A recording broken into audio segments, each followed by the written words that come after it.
Գյուրջան Կասկադ 60 ամիս փուլային վճարում բազմաթիվ առավելություններ։ Բոլորին առնչվել եւ այս ձեռնարկատում իրականացնել։ Չեմ կարող ասել։ Մոտավոր հաշվարկներով արդեն առաջացել է խնդիրը, արդեն վարորդների մեծամասնությունը ժամանակն անցել է եւ չեն կարողանում արդեն սահմանը հատել։ Արդեն ռիսկային է գնալը, վերջ։ Այդքան բան կասեմ ես։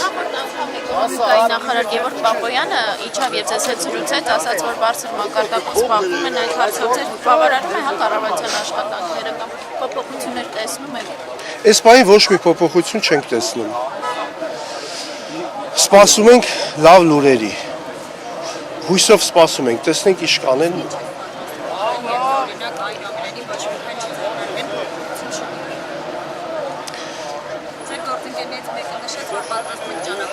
Ճանապարհ փակելը չէ, պետք է սահմանները փակվի, այդքան բան, որ ոչ մի այլ երկրի բեռնատար ներ չմտնի Հայաստան։ Արդեն իրանք կզգան, թե ինչ է նշանակում մեր դեմ արգելք դնելը։ Մենք էլ իրանց դեմ արգելք կդնենք, թող չմտնեն։ Հույսով ենք կանի։ Հույսով ենք կանի։ Մենք հավատում ենք մեր կառավարությանը, հույսով ենք դա մեծ խնդիր չի ինձ թվում է։